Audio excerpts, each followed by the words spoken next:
Errol Spence Jr. Errol, how are you, my man? What's up? I'm doing good.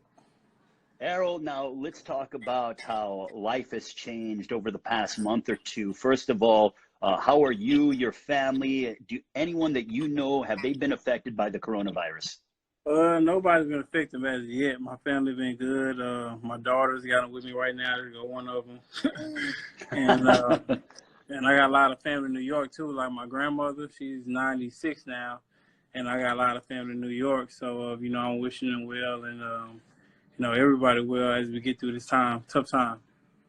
Now, Errol, how are you, passing the time? I mean, can you give us an idea? I mean, I'm sure I've never seen you out of shape in my life over the past, 8, 9 years of knowing you, but, how are you maintaining, staying in shape and things along those lines?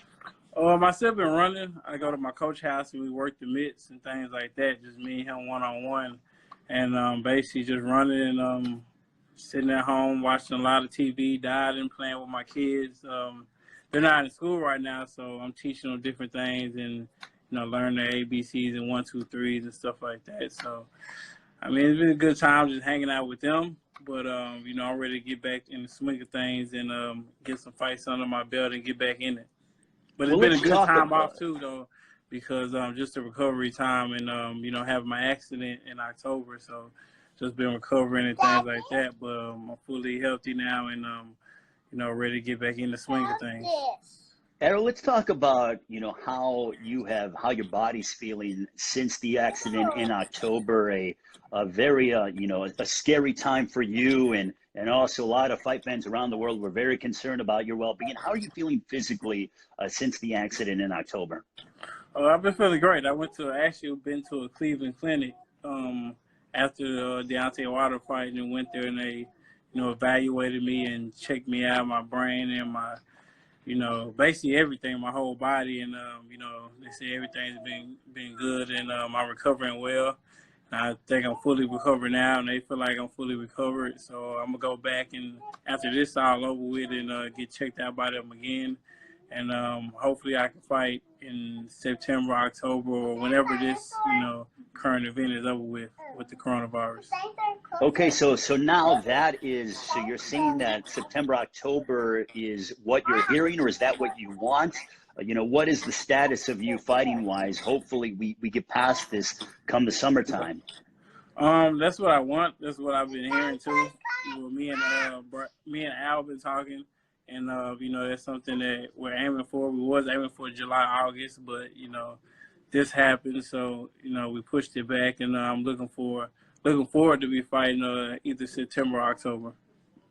Okay, so now getting back to your accident, what did you learn from that entire traumatic experience? Because when you go through something that traumatic and obviously physically, mentally on your body, how have you responded in terms of what you've learned since then?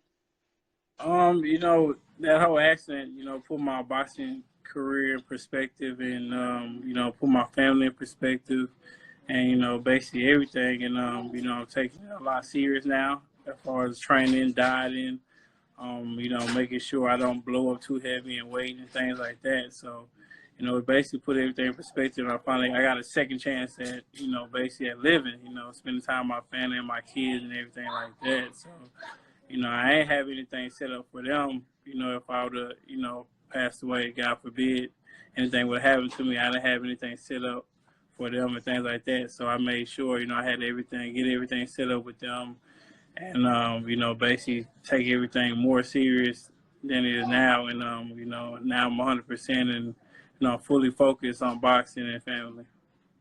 Derek James, your trainer, said in an interview that you hit harder now after the accident than what you did before. Is that true, Errol? I'm a little rejuvenated now, and I'm ready to get back in there, and I'm probably hitting hard now because I'm more excited now, and I'm ready to get back in the swing of things. I'm ready to fight, and I'm actually looking forward to a training camp, and looking forward to getting in the top shape and looking good, just like how I was when I was 5-0 and I was coming up the ranks, and I didn't have a world title yet. So, it feels real good just to be, 100%, refocus on boxing.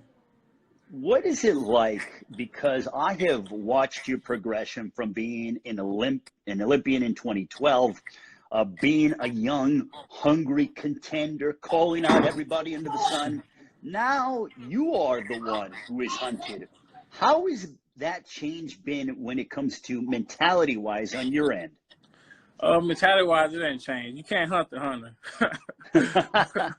So those same guys, I've been calling out. If they want to fight and we're gonna fight, then it's gonna happen. Then we're gonna fight. Like I said before, those guys are calling me out, but I'm not shying away from Danny Garcia. I'm not shying away from Keith Thurman. I'm not shying away from Terrence Crawford. I'm not shying away from Sean Porter. Like, me and Al have discussions all the time. And I tell them, like, I really want to fight. The guys that I've been wanting to fight, I want to fight. So, hopefully, I'll fight Danny Garcia this year, next year. Pacquiao, maybe Keith Thurman, I don't know. Probably not. I don't really care about him anymore because he didn't give me an opportunity when I wanted it. So I don't care about fighting him. Terrence So you Crawford, don't want to repay the favor. I mean, there was no favor done to you, so why should I do something for him? Yeah, definitely. I mean, I was calling him out, wanting to fight him. And, he didn't want to give me an opportunity. He didn't want to fight me. So now I don't need him. I don't need him at all. He's not even on my radar. I feel like he's not even on my level, just because he fought Pacquiao, they give him a little bit of kudos. But, I'm looking for big names like Pacquiao, Terrence Crawford, Danny Garcia, so I'm not worried about Keith Thurman at all. So you hold two belts within the sanctioning bodies, the WBC and the IBF. The WBC has come out and stated that Danny Garcia is your #1 mandatory. Is that a fight that you want? I mean, does that seem like that is next for Errol Spence Jr.? It's a fight that makes sense. I mean, Danny Garcia, he's a very, tough fighter. He's a guy who's accomplished a lot in the sport of boxing. That's a fight that really makes sense. So, it's a fight that can definitely happen next. Well, also, let's talk about another welterweight, a legend, an 8-division world champion in Manny Pacquiao. I know that you were in Las Vegas with the rest of us when he fought and defeated Keith Thurman. What is your take on Manny Pacquiao, and if a fight with him could be in your future? I mean, Manny Pacquiao looked great against Keith Thurman. I didn't think he was going to look that good. I didn't think he was going to look like that. But, man, he looked great against him. It looked like the Manny Pacquiao of old. Well, not really the Manny Pacquiao of old, but it looked like a shade to him. So, I mean, I feel like I would love to fight Manny Pacquiao. He's a future legend. He's a Hall of Famer. He's a guy that I would love to fight. I mean, he has the belt, too. I would love to get that belt because my goal is to be undisputed welterweight champion of the world. So I would have to fight him to get one of those belts unless he vacated something like that. So, or somebody else beats him. So, I mean, that's a fight that I would love to have. Let's go back a little bit to September of last year, your battle with Sean Porter at Staples Center here in the Los Angeles area. How much fun was that for you? Because there were periods of that fight where you were kind of smiling, and there's certain guys who love to be in battles and tough fights. I feel like you are one of them. Did you enjoy being involved in that battle, in that fight with Sean Porter? Definitely. I told everybody before that fight, I said, I'm going to fight Sean Porter's fight. I'm going to fight him toe-to-toe. I'm going to make it. It's going to be a rough, hard, grueling fight, and I'm going to fight him just like how he wants to fight me. And like I told everybody, we're going to take a step backwards. And that's what I did. And it was a tough fight. It was a fun fight for me. I'm sure it was a pretty fun fight for him. And, if that fight happens again, I wouldn't fight him the same. I'm sure Derek James wasn't too happy with you, right? I wouldn't fight him the same, but, if that fight happens again, I'll be open to it. Like I said, it was a great fight. And I think a lot of the fans got their money worth with that fight, definitely. Well, Staples Center was rocking, especially in that 12th round. Could a rematch with Sean Porter, does that intrigue you? Does that excite you? Is that a possibility for next year? It definitely intrigues me, but it's so many fights out there that, that have so many fighters that have yet to beat, like Danny Garcia, like Pacquiao, who else? Terrence Crawford. So many fighters that have not yet to beat yet and you know, Sean Porter kind of goes, you know, back to the other side. So until I beat, you know, Danny Garcia, Terence Crawford, Pacquiao, I doubt that I'll fight Sean Porter again.